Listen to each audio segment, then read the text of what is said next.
धाराशिव जिल्ह्यातील शेतकऱ्यांसाठी आशेचा किरण ठरत असलेली तुती लागवड आणि रेशीम शेती आता आर्थिक उन्नतीचा नवा मार्ग ठरत आहे।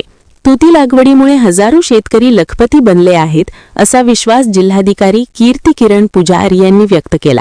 कळंब तालुक्यातील मौजे निपाणी येथे महारेशीम अभियान अंतर्गत आयोजित कार्यक्रमात बोलताना त्यांनी सांगितले की जिल्ह्यात सध्या 1800 एकरांहून अधिक क्षेत्रावर तुती लागवड झाली असून ही व्याप्ती लवकरच 5000 एकरांपर्यंत नेण्याचा निर्धार प्रशासनाने केला आहे। शासकीय योजना जसे की नरेगा, कृषी संजीवनी आणि पोखरा यांच्या माध्यमातून शेतकऱ्यांना मोठ्या प्रमाणावर आर्थिक व तांत्रिक सहाय्य मिळत असून रेशीम शेती हा स्थिर उत्पन्नाचा विश्वासार्ह पर्याय ठरत आहे। जिल्हा परिषदेचे मुख्य कार्यकारी अधिकारी डॉक्टर मैनाक घोष यांनीही शेतकऱ्यांना मार्गदर्शन करताना आधुनिक तंत्रज्ञानाचा वापर करून उत्पादन वाढविण्याचे आवाहन केले। जिल्हा रेशीम अधिकारी आरती वाकुरे यांनी विविध योजनांची सविस्तर माहिती देत शेतकऱ्यांना या संधीचा लाभ घेण्याचे आवाहन केले। दरम्यान पाडोळी येथील क्लस्टरधारक बालाजी पवार यांनी कोष विक्रीसाठी स्थानिक स्तरावर केंद्र उपलब्ध करून दिल्यामुळे शेतकऱ्यांना थेट बाजारपेठ मिळाली आहे। याशिवाय लवकरच सुरू होणारे रेशीम धागा निर्मिती केंद्र शेतकऱ्यांच्या उत्पन्नात आणखी भर घालणार आहे। तुतीच्या काण्यांचाही उपयोग करून अतिरिक्त उत्पन्न मिळवण्याचा मार्ग खुला होत आहे। या शेतीत यशस्वी होण्यासाठी अळ्यांची काळजी लहान बाळाप्रमाणे घेण्याचा सल्ला देण्यात आला। तर कर्जासंबंधी अडचणी आल्यास प्रशासन तत्परतेने मदतीसाठी उभे असल्याचा विश्वासही देण्यात आला। निपाणी गावाचे सरपंच नवनाथ निपाणीकर यांनी गावातील शेतकऱ्यांनी रेशीम शेतीतून साधलेली प्रगती मांडत CSR निधीतून मिळालेल्या 1,28,00,000 रुपयांतून गावाचा सर्वांगीण विकास साधल्याचे सांगितले। या कार्यक्रमाला विविध विभागांचे अधिकारी, लोकप्रतिनिधी, कृषी तज्ज्ञ तसेच मोठ्या संख्येने शेतकरी, महिला आणि तरुण उपस्थित होते। एकूणच तुती लागवड आणि रेशीम शेती ही केवळ शेती पद्धती नसून ग्रामीण भागातील आर्थिक क्रांतीचे नवे पर्व ठरत असल्याचे चित्र स्पष्ट होत आहे। आणि खरं तर उद्या गुढीपाडवा सण आहे आणि या सणाच्या वातावरणामध्ये आपण एवढा सुंदर आणि पुण्याचे काम आपण करतो आणि तुती लागवड, रेशीम लागवड संदर्भात पण कसा गावाला पुढे घेऊन जायची आहे। आता पोखरामध्ये पण आनंदाची गोष्ट आहे की इथे रिलिंग सेंटर पोखराची योजनेमध्ये आपण बसू शकतो। जर आपण शेतकऱ्यांनी एखादा तुम्ही गट तयार करू शकला, असं वाटते की ते शेतकरी उत्पादक गट आहे, FPO आहे, एखादा महिला बचत गट आहे, गाव संघ आहे, यांच्या माध्यमातून जर आपण एखादा गट स्थापन करू शकला की आपण इथे रिलिंग युनिट बनवू शकता, रेशीमची जागा पण आपण बनवू शकता। आणि आता आपण नीती आयोगाला एक प्रकल्प आपण सुचवला होता की आमचे बालाजी पवार इथे आहे, ते अजून जास्त या सांगतीलच आणि त्यांचे पण खूप याच्यासाठी धावपळ होता की आपण इथे धाराशिव जिल्ह्यामध्ये आपण तुती लागवड करतो, बट तुती एक कोश विकायला आम्हाला रामनगरला किंवा जालन्याला जावं लागते, प्रवास करावा लागते, तर ते थोडंसं त्रासदायक आहे। काय नाही, आपण आपल्या धाराशिव जिल्ह्यामध्ये तुती कोशाची जे खरेदी विक्री मार्केट आपण काही ते उभं करू शकत नाहीये। त्या पलीकडे आपण काही रिलिंग आहे, ट्विस्टिंग आहे, शेवटी रेशीमची कापड आपण काही ते बनवू शकत नाहीये। म्हणजे कोशापासून सिल्क साडीपर्यंत याचा प्रकल्प आपण नीती आयोगाला आपण मंजूर करतो। नीती आयोग पण तत्वता मंजुरी पण दिलेली आहे आणि काल त्यांनी सँक्शन पण केलेली आहे। आता फक्त राहिलेला प्रश्न आहे की आपल्याला ही अंमलबजावणी करायची आहे। यासाठी आपण लवकरात लवकर याच्या संदर्भात योग्य ते निर्णय घेऊन याची अंमलबजावणी करूया। पुन्हा इथे आपण एक सुंदर कार्यशाळा आयोजित केल्याबद्दल मी ग्रामपंचायत निपाणी सरपंच, उपसरपंच, ग्रामपंचायत सदस्य तसेच ग्लोबल विकास ट्रस्ट त्यांनी पण खूप चांगल्या पद्धतीने काम केले आहे। गावामध्ये वेगवेगळ्या विकास कामामध्ये त्यांनी मार्गदर्शन, निधीची सहाय्य, तांत्रिक मदत त्यांनी केलेली आहे। त्यांना पण मी अभिनंदन आणि धन्यवाद देऊ इच्छितो। तसेच आज इथे या कार्यक्रम यशस्वी आयोजित केल्याबद्दल आमच्या इथे जिल्हा रेशीम कार्यालय आणि जिल्हाधीक्षक कृषी अधिकारी कार्यालय बालाजी पवार आणि संपूर्ण गावाचे बांधवांना मी मनापासून खूप खूप आपल्याला अभिनंदन देऊ इच्छितो। अशा प्रकारचे निपाणी गाव पूर्ण जसं बालाजीने सांगितलं की मॉडेल गाव कसं आपल्याला करू शकतो, आपण 100% मॉडेल गाव केली पाहिजे।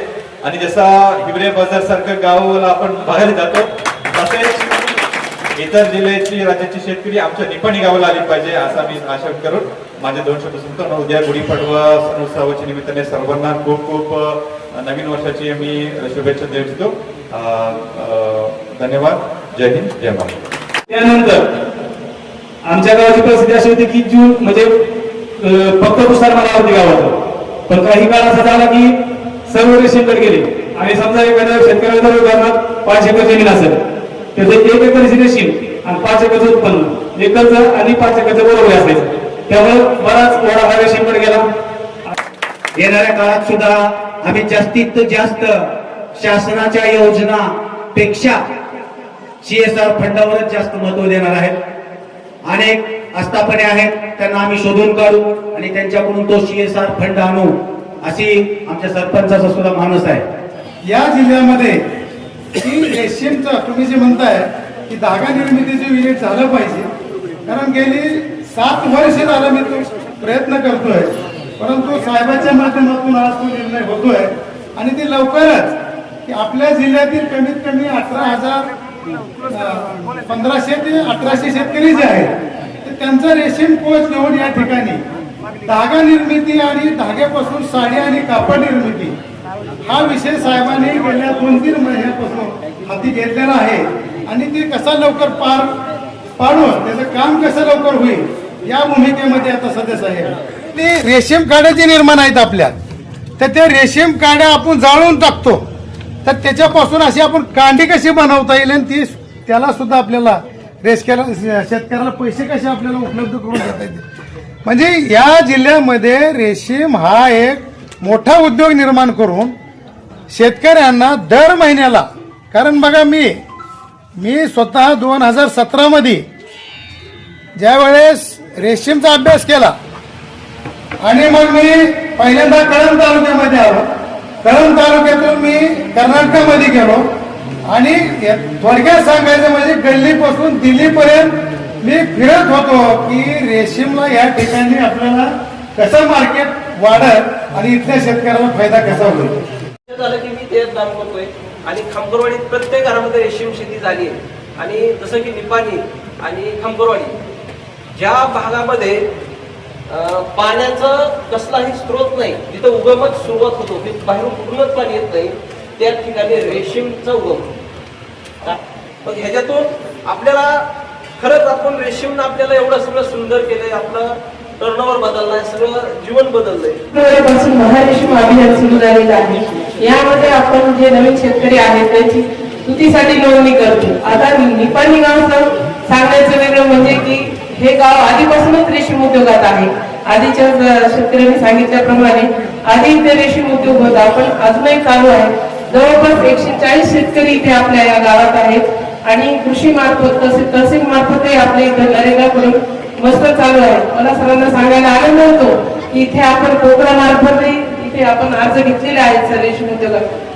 तर आपल्या धाराशिव जिल्ह्यामध्ये जवळपास 1800 एकर लागवड असून आणि नवीन गाव पुढे येत आहेत.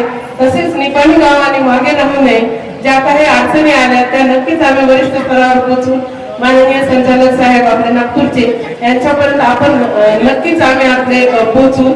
आणि जसे की मनरेगा योजना आपण पाहिल्याप्रमाणे आपण इथे 3 वर्षात राबवतो. या लाभ घेतलेले आपले 3 वर्ष पूर्ण झालेले शेतकरी या गावात आहेत. या योजनेच्या माध्यमातून शेतकऱ्यांनी आपल्या गावचा विकास केलेला आहे. तसेच रेशीम कोशाच्या ज्या शेतकऱ्यांचा महत्वाचा प्रश्न मार्केटचा आहे, तर मार्केट बीड, जालना तसंच सोलापूरलाही मंजुरी मिळालेली आहे. कृषी उत्पन्न बाजार समिती मार्फत ते मार्केट चालवले जात आहे, आपल्या महाराष्ट्र शासनाचे आहे. तसेच पाडवे येथील आपले प्रगतीशील शेतकरी बालाजी पवार यांचंही येथे रेशीमचं चांगलं उत्पादन चालू आहे. शेतकरी बंधू आणि भगिनी या सर्वांना सर्वप्रथम जय श्रीराम. आणि नुकतंच शेतकऱ्यांचं जुनं वर्ष आणि नवीन वर्षाची सुरुवात या निमित्तानं ऍडव्हान्स या पद्धतीने उद्या गुढी पाडव्याच्या सर्वांना हार्दिक शुभेच्छा. ते काही ग्लोबल टीम शिरसाळा या ठिकाणी आम्ही प्रत्यक्ष सर्व काही शेतकरी घेऊन सर्व जाऊन त्या ठिकाणचं सर्व काही पाहिलं. जे पाहिलं ते मनाला भावलं आणि त्या भावल्यामुळे आम्ही त्यांच्याकडे विनंती केली, त्यांनी भरपूर सहकार्य केलं.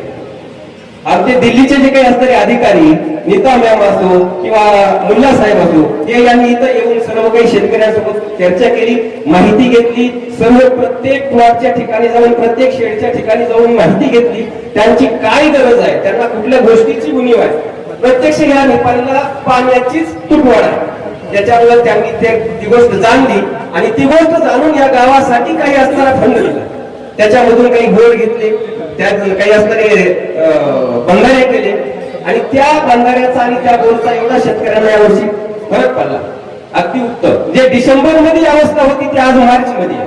म्हणजे जवळजवळ 2-3 महिने पुढे ढकलले गेले. तर आणखीन अशीच जर या ठिकाणी असणारी जर का पुढे आणखीन काही वाढीव त्याच्यामध्ये मदत झाली तर निश्चित आम्ही असणारे त्यांच्या म्हणजे त्यांना सहकार्य करू. त्यांचं जे काही म्हणणं असेल त्या पद्धतीने आम्ही त्यांना काम करायला परवानगी देऊ. तर असं या सर्व झालेल्या असणाऱ्या जे ग्लोबलचं जे काही काम आहे त्याच्याबद्दलही असणाऱ्या ग्लोबल टीमचे सर्व असणारे गावकऱ्याच्या वतीने आभार आणि इथं जमलेल्या सर्व असणाऱ्या अध्यक्ष महोदय तसेच असणारे सर्व शेतकरी माता भगिनी या सर्वांचे आभार मानतो आणि माझे 2 शब्द बोलतो. जय हिंद.